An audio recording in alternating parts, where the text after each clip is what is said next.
My sister couldn't fund a lemonade stand, my brother Marcus announced to the conference room full of investors. Stick to your day job. I checked my watch. 2:47 p.m. The investment director entered through the side door, tablet in hand. Mr. Chin, your anonymous $150 million partner is withdrawing effective immediately. Marcus's phone started ringing. The pattern started when I was 8 and Marcus was 12. Dad had gathered us in his office, the one with the mahogany desk and floor-to-ceiling bookshelves. Marcus, I'm putting you in charge of planning our family vacation this year, he'd said, sliding a credit card across the desk. Real business experience. Budget management. I'd raised my hand. Can I help? This is complicated, Emily. Let your brother handle the adult decisions. Marcus had chosen a resort in Aspen. $5,000 for a week. Dad praised him for months afterward, told everyone at Sunday dinners how Marcus had executive potential. When I was 14, I'd started a small online jewelry business. Nothing major. I'd buy supplies from wholesale distributors, make pieces in my bedroom, sell them on a marketplace site. I'd made $3,000 in 6 months. I'd shown Dad my spreadsheet, tracking every expense and profit margin. He'd glanced at it for maybe 10 seconds. That's nice, sweetheart. Marcus, tell Emily about the internship I got you at Henderson Financial. Starting salary is $85,000 when you graduate. Mom had patted my hand. Maybe you can make Marcus's future wife some nice earrings for their wedding. The third memory cut deepest. I was 19, home for winter break from State University. Marcus had just graduated from Princeton, Dad's alma mater, and was starting at Henderson Financial full-time. The whole extended family came over for a celebration dinner. To Marcus, Dad had raised his glass. On track to make VP before 30. My uncle had turned to me. What are you studying again, Emily? Business administration and computer science. Marcus had laughed. She thinks she's going to be a tech entrepreneur. Watches too many Silicon Valley shows. It's good to have dreams, Mom had said in that tone that meant the opposite. I'd excused myself early. Nobody noticed. What they didn't know, what I'd never told them, was that my little online jewelry thing had evolved. By 20, I wasn't selling earrings anymore. I was consulting for e-commerce businesses, helping them optimize their supply chains and profit margins. By 23, I'd saved $180,000. That's when I met Julian Reeves at a tech networking event in Chicago. He was launching a cybersecurity startup and needed operational infrastructure expertise. I became a silent partner. No publicity, no social media presence, just quarterly board meetings under an LLC name. Dad had asked what I was doing for work around that time. Consulting, I'd said. Like at a firm? Freelance. He'd frowned. You should talk to Marcus. Henderson might have something entry-level. Filing, maybe administrative work. I'd smiled. I'm okay for now. Marcus had gotten engaged when I was 26. Ashley came from money. Her father owned a commercial real estate company. The engagement party had 200 guests. Dad had stood at the microphone, talking about how proud he was to have a son who understood real business and would continue the Chin family legacy of financial success. I'd stood near the back eating shrimp cocktail. Now I was 32. Julian's company, our company, had been acquired by a Fortune 100 tech firm 3 years ago for $340 million. My 44% stake had netted me $149.6 million after taxes. I'd rolled most of it into a private investment fund, specializing in early-stage cybersecurity and infrastructure companies. My family knew none of this. To them, I was still the younger daughter who did something with computers. They thought I worked a mid-level corporate job, maybe making $75,000 a year. I lived in a modest condo downtown, drove a 5-year-old sedan, wore simple clothes. Marcus, meanwhile, had worked his way up to SVP at Henderson Financial. He'd started his own venture capital firm 2 years ago, Chin Capital Ventures. The family treated him like the second coming of Warren Buffett. What Marcus definitely didn't know was that his anonymous $150 million anchor investor, the one who'd made CCV possible, the one whose capital backed 81% of his fund's deals, was me. The text came Tuesday morning at 6:43 a.m. Marcus, family meeting. Dad's office. Saturday 2 p.m. Investor presentation. Professional dress. Me, what's this about? Marcus, big announcement. Be there. I'd arrived at Dad's house Saturday at 1:55 p.m. The driveway was full. Mom's Mercedes, Dad's Lexus, Marcus's Tesla, Ashley's Range Rover, Uncle Tom's BMW. Inside, Dad's office had been transformed into a makeshift conference room. 15 people sat in rented chairs facing a projection screen. I recognized several faces from Marcus's social media. Investors, probably. Dad sat in front, beaming. Mom stood by the refreshments table, playing hostess. Marcus stood by the screen, clicker in hand, wearing a navy Tom Ford suit. Nobody had told me this was an investor pitch. I was wearing black pants and a simple blouse. Professional but not board meeting professional. Emily. Mom's voice had that edge. You're late. It's 1:58. We started networking at 1:30. Marcus, go ahead and begin. I'd taken the last seat in the back row. Marcus clicked to his first slide. Chin Capital Ventures, Q3 Growth Strategy. Thank you all for coming, he'd started. Today I'm presenting CCV's expansion plan. With our current $150 million in managed capital, we're positioned to dominate the emerging tech investment space in the Midwest. Dad had nodded approvingly. Uncle Tom whispered something to the man next to him. Marcus clicked through slides showing portfolio companies, projected returns, market analysis. It was competent work. Not brilliant but solid. As many of you know, Marcus continued, CCV's success is built on the Chin family's 3-generation legacy of financial excellence. My father started with nothing and built a fortune through Henderson Financial. I'm following that path. He clicked to a new slide. Family values equals business values. Smart capital allocation runs in our blood. Some people have it. Some don't. His eyes flicked to me for half a second. You can't teach business instinct. A few investors nodded. That's why I'm confident in announcing CCV's Series B internal funding round. We're raising an additional $50 million from qualified family investors and their networks. This is your opportunity to join a proven winner. Dad was practically glowing. Marcus took questions. Someone asked about risk management. Someone else asked about exit strategies. He handled them well enough. Then Gerald Morrison, I recognized him from LinkedIn, senior partner at Morrison & Associates, raised his hand. Marcus, I've reviewed your portfolio. Strong picks. But I notice 81% of your deals are backed by a single anonymous LP. That's significant concentration risk. What happens if that partner withdraws? Marcus hadn't missed a beat. That investor has full confidence in CCV's direction. We have an ironclad 5-year commitment. No withdrawal risk. My phone was in my bag. I knew exactly what that commitment document said. Either party could withdraw with 30 days written notice. Gerald had persisted. But hypothetically. Not a concern, Marcus cut him off. Next question. Another investor asked about competitive advantages. Marcus smiled. Honestly, comes down to expertise. Understanding markets takes years of experience. My team has that. We don't let amateurs near real capital. Like your sister. Uncle Tom called out. A few people laughed. Exactly, Marcus said. Emily, stand up for a second. I stayed seated. Come on, don't be shy. This is educational. I stood slowly, keeping my expression neutral. My sister works in IT. Tech support, data entry, that kind of thing. She's mentioned wanting to invest before. He made air quotes. But this, he gestured to the screen, this is adult business. This requires sophistication. My sister couldn't fund a lemonade stand, he told the room. Stick to your day job. A few more chuckles. Dad was smiling. Ashley whispered something to Mom. I checked my watch. 2:47 p.m. I sat back down and pulled out my phone. 3 taps opened my secure investment app. Another 5 taps navigated to CCV's LP agreement. I selected Request Withdrawal, 30-day notice, and confirmed. The side door opened. David Chin, no relation, different spelling, walked in.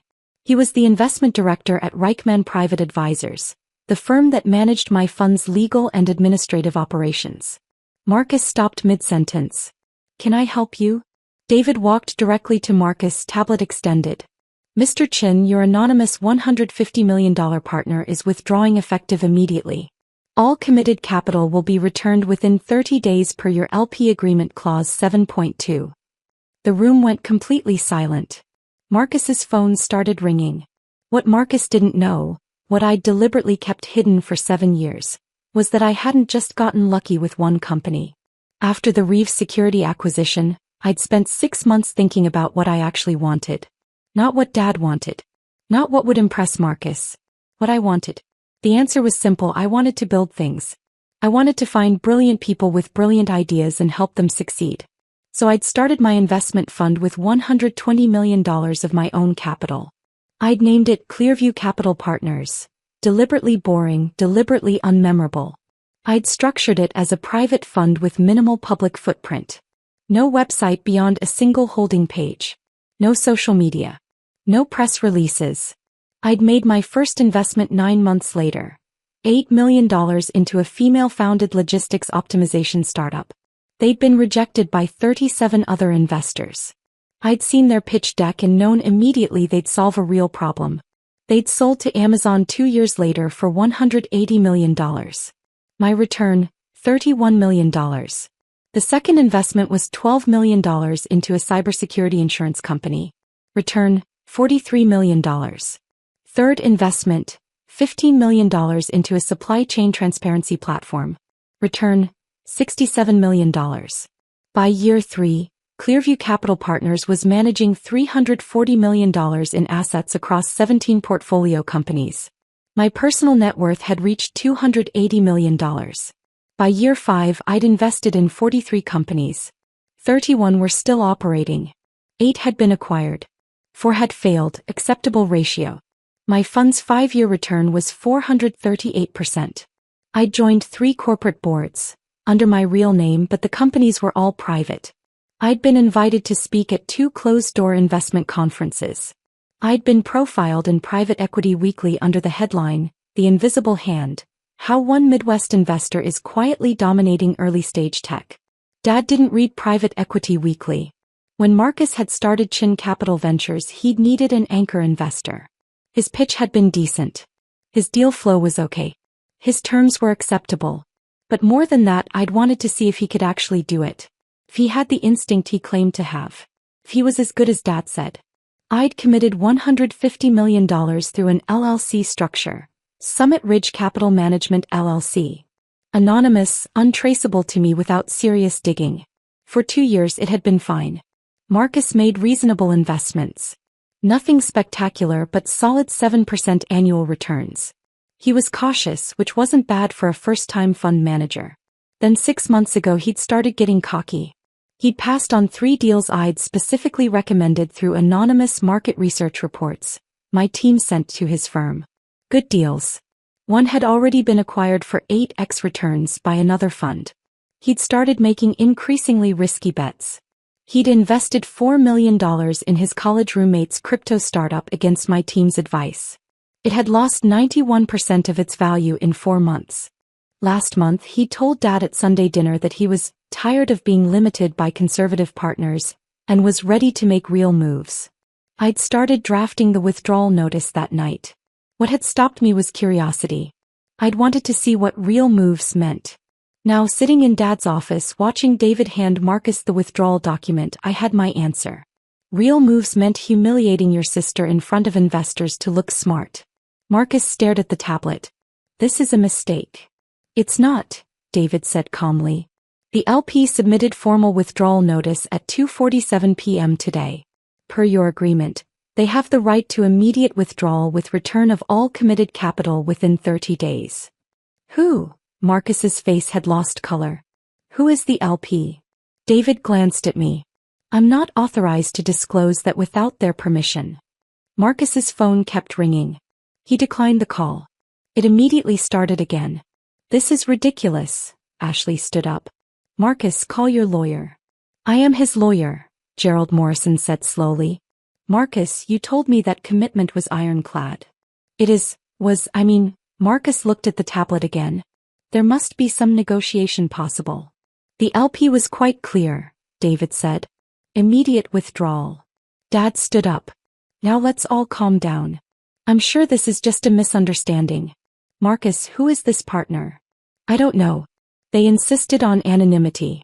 But they've been completely stable for 2 years, there's no reason. His phone rang again. This time he answered. Marcus Chin. He listened. His face went even paler. No wait, can we? He listened more. Monday at 9. Yes. Fine. He hung up. That was Reichman Private Advisors General Counsel. They're scheduling a formal withdrawal meeting for Monday. Reichman? Dad frowned. That's a serious firm. Who do you know there? I don't know anyone there. They're representing the LP. I stood up. David, you have everything you need? Everyone turned to look at me. Yes, Miss Chin, David said. I'll have the complete withdrawal documents ready for your review by Monday at 6 a.m. The room went dead silent. Marcus stared at me. What did he just call you? Miss Chin, David repeated. I'm her investment director. No. Marcus shook his head. That's not possible. I stayed quiet. Emily. Mom's voice was small. What is he talking about? David pulled up a document on his tablet and turned it to face the room. Summit Ridge Capital Management LLC, your $150 million limited partner, is wholly owned by Clearview Capital Partners. Clearview Capital Partners is wholly owned by Emily Chin. Marcus's fork, he'd been eating cheese cubes from the refreshments table earlier, dropped to the floor. That's insane, Ashley said. She works in IT. I'm a consultant, I said quietly. I never said I was in IT. Consultant for who? Dad demanded. For myself. I run Clearview Capital Partners. We manage $340 million in assets across 43 portfolio companies. Uncle Tom laughed. 43, that's ridiculous. David tapped his tablet. I can provide documentation if needed. Ms. Chen's fund has a 5-year return of 438%. She's invested in 17 companies that have subsequently been acquired, including Reeves Security, which sold to Northgate Tech for $340 million in 2022. Ms. Chen's stake in that transaction alone was $149.6 million. Nobody moved. Marcus's face had gone from pale to red. You've been my LP this whole time? For 2 years, yes. Why? I thought you might be good at this. I wanted to support family. Support. His voice cracked. You were spying on me. I was investing in you. There's a difference. Dad stepped forward. Emily, I don't understand. How long have you been doing this? 7 years actively. Longer if you count my consulting work. 7 years, Mom repeated. And you never told us? You never asked. You assumed I had a little job. I let you assume that. Gerald Morrison stood up. Marcus, I need to speak with you privately. This changes the risk profile significantly. 2 other investors stood up as well. One was already on his phone. Marcus grabbed his phone. Emily, we need to talk about this. You can't just. I can, I said. It's in the LP agreement you signed. Clause 7.2. Either party can withdraw with 30 days written notice. But why now? I looked at him directly. You stood in front of investors and told them I couldn't fund a lemonade stand. You used me as an example of someone too stupid for adult business. Did you think I'd keep funding you after that? He opened his mouth. Closed it. The withdrawal is final. You'll have all committed capital returned within 30 days. After that, Chin Capital Ventures is your responsibility. I can't run the fund without that capital, Marcus said quietly. Then you'll need to find other investors. Or adjust your strategy.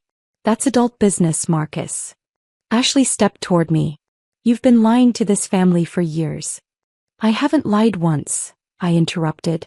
I answered every question honestly. I just didn't volunteer information nobody asked for. David checked his watch. Miss Chin, the board call is in 20 minutes. What board call? Dad asked. I sit on 3 corporate boards, I said. One's meeting this afternoon. 3, you're on 3 boards? Mom looked like she might faint. 2 cybersecurity companies and 1 logistics firm. The logistics company is considering an acquisition offer. They want my input.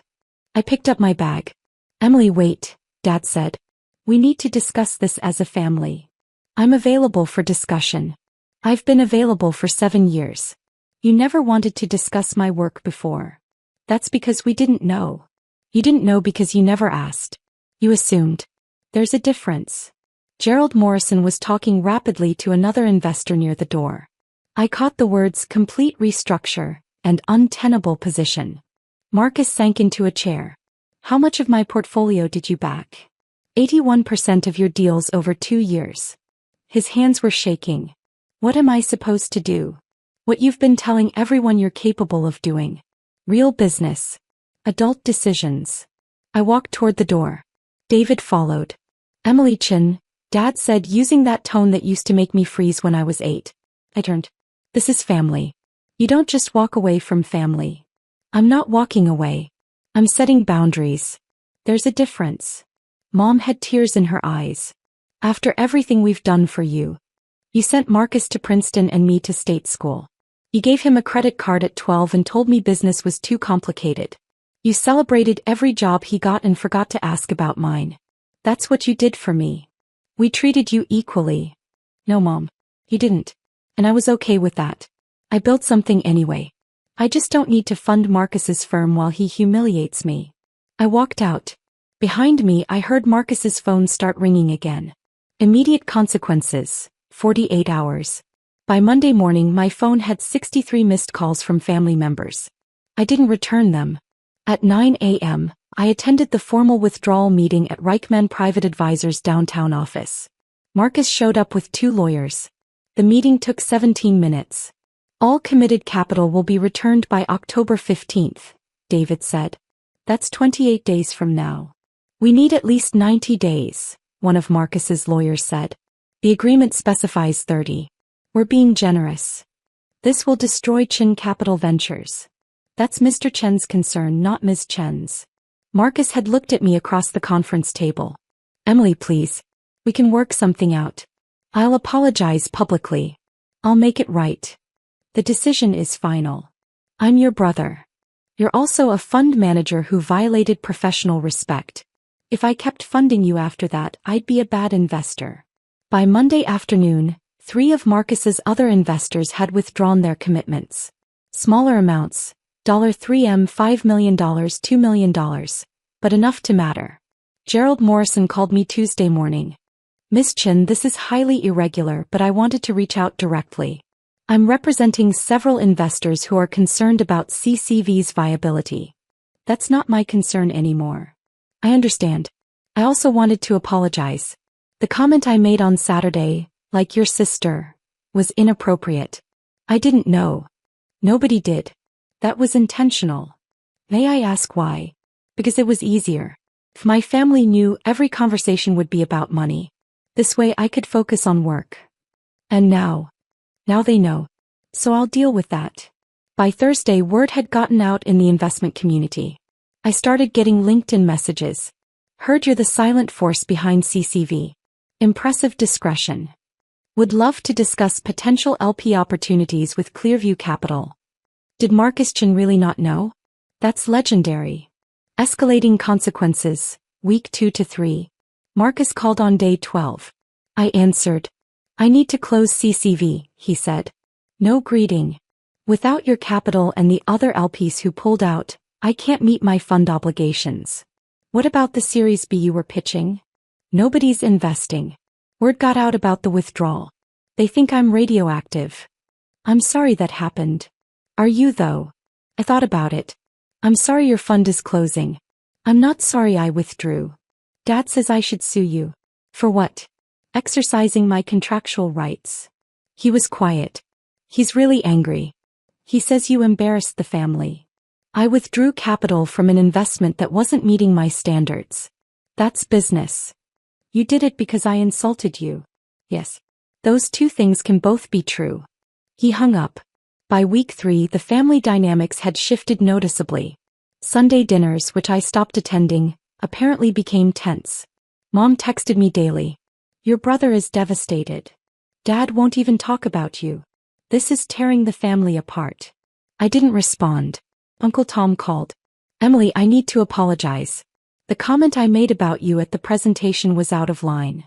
Okay. I also wanted to ask. I'm developing a commercial property downtown. I know you do investments. Would you be interested in? No. It's a great opportunity. I'm not interested in mixing family and business anymore. But you invested in Marcus. And that's why I'm not doing it again. Final consequences, week 4 to 6. The formal announcement came on day 31. Chin Capital Ventures to cease operations. Midwest Fund cites strategic restructuring as primary limited partner withdraws $150 million commitment. The article mentioned Marcus by name. It mentioned Henderson Financial. It mentioned the Chin family's legacy in finance. It did not mention me. I kept it that way. What did emerge slowly through the investment community grapevine was that Marcus had been over-leveraged on a single LP and failed to maintain professional relationships. 2 headhunters called asking if Marcus could use a reference. I declined. Dad called on day 38. I answered. I need to understand something, he said. When did you become this? Successful. Wealthy. A serious investor. Gradually. Over 7 years. And you never thought to tell me? Would you have believed me? He was quiet. Dad, I showed you my business spreadsheet when I was 14. You looked at it for 10 seconds and changed the subject to Marcus's internship. That was different. It wasn't. I was showing you who I was.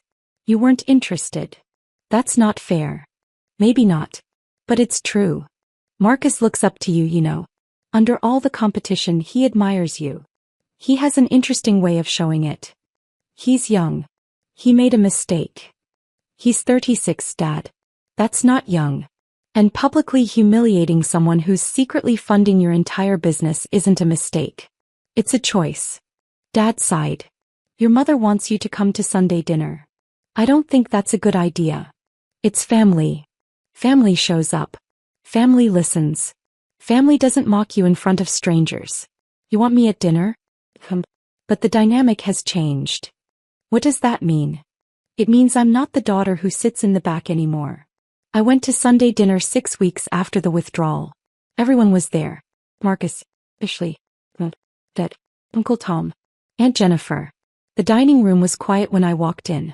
Emily, Mom said, "We're so glad you came." I took a seat. Not at the end of the table where I used to sit. In the middle. Marcus was across from me. He looked tired. "How are you?" I asked him. "I've been better. I'm interviewing at Henderson Financial." Dad pulled some strings. "That's good. It's humiliating. But it pays. I'm sorry your fund closed." He met my eyes. "Are you?" "I'm sorry you had to close it." "I'm not sorry I left." He nodded slowly. "That's fair." Dad cleared his throat. "Emily, we've been talking as a family. We'd like to apologize for not seeing you clearly." "Okay. We're proud of what you've built." "Thank you. And we're wondering." He glanced at Mom. "We're wondering if there's a way to move forward. As a family." I set down my water glass. "I have some conditions." "Conditions?" Aunt Jennifer looked confused. "If we're going to be family, really be family, some things need to change." "Like what?" Dad asked. "First, no more comments about my career, my success, or my choices unless you're genuinely curious and willing to listen. That means no dismissive remarks, no belittling, no, 'That's nice, dear' responses." Mom shifted uncomfortably. "Second, if you need something from me, advice, investment help, you ask directly. No manipulation. No guilt. No assuming I'll say yes because we're family." "That's reasonable," Marcus said quietly. "Third, Marcus and I have a professional boundary now. I won't invest in anything he's involved with. That's not punishment. It's protection. For both of us." He nodded. "Fourth, I'm not discussing my net worth, my portfolio, or my investment strategy at family dinners. If you're curious about my work, we can have coffee separately. But Sunday dinners are for family, not business." "Agreed," Dad said. "And fifth, the golden child thing stops. Completely. Marcus is talented. I'm talented. We're different. Both things can be true." The room was silent. "I can work with that," Marcus said. Mom was crying. I didn't realize how much we'd hurt you. I know. That's part of the problem. Can you forgive us? I thought about it. About 8-year-old me being told business was too complicated. About 14-year-old me having my spreadsheet dismissed. About 19-year-old me listening to toasts for Marcus while I stood in the back. About 32-year-old me sitting in this dining room having built something remarkable that nobody had bothered to see. I don't know yet, I said honestly. But I'm willing to try. With boundaries. Dad raised his glass. To new beginnings. And seeing clearly. Everyone raised their glasses. Marcus caught my eye. For what it's worth. What you built is impressive. Really impressive. Thank you. I mean it. $340 million managed 438% returns. That's elite level work. You could have been elite level too. You're good at this. Not as good as you. Different, not worse. You played it safe. I took bigger risks. Neither approach is wrong. He smiled slightly. Dad always said I was the smart one. Dad was wrong about a lot of things. After dinner I helped Mom clear plates. He touched my arm. I really am sorry, Emily. I know. Can I ask, why didn't you tell us? Because I wanted to build something that was mine. Not Dad's. Not the Chin family legacy. Mine. And you did. I did. He hugged me. I let her. I left at 9. On the drive home David called. How was dinner? Complicated. But okay. The board approved the logistics acquisition. Your recommendation carried significant weight. Good. That company will do well with the right parent firm. Also, 3 new investment opportunities came in. Should I schedule review meetings? Monday morning. 8 a.m. Confirmed. Miss Chin. Yes. For what it's worth, what you did took courage. I just withdrew from an investment. You stood up for yourself. With family. That's harder than withdrawing capital. I pulled into my condo building parking garage. Maybe. Thanks, David. I went upstairs. My condo was quiet, deliberately so. Minimal furniture, clean lines, walls covered in art from portfolio companies. On my desk was the framed Private Equity Weekly article, The Invisible Hand.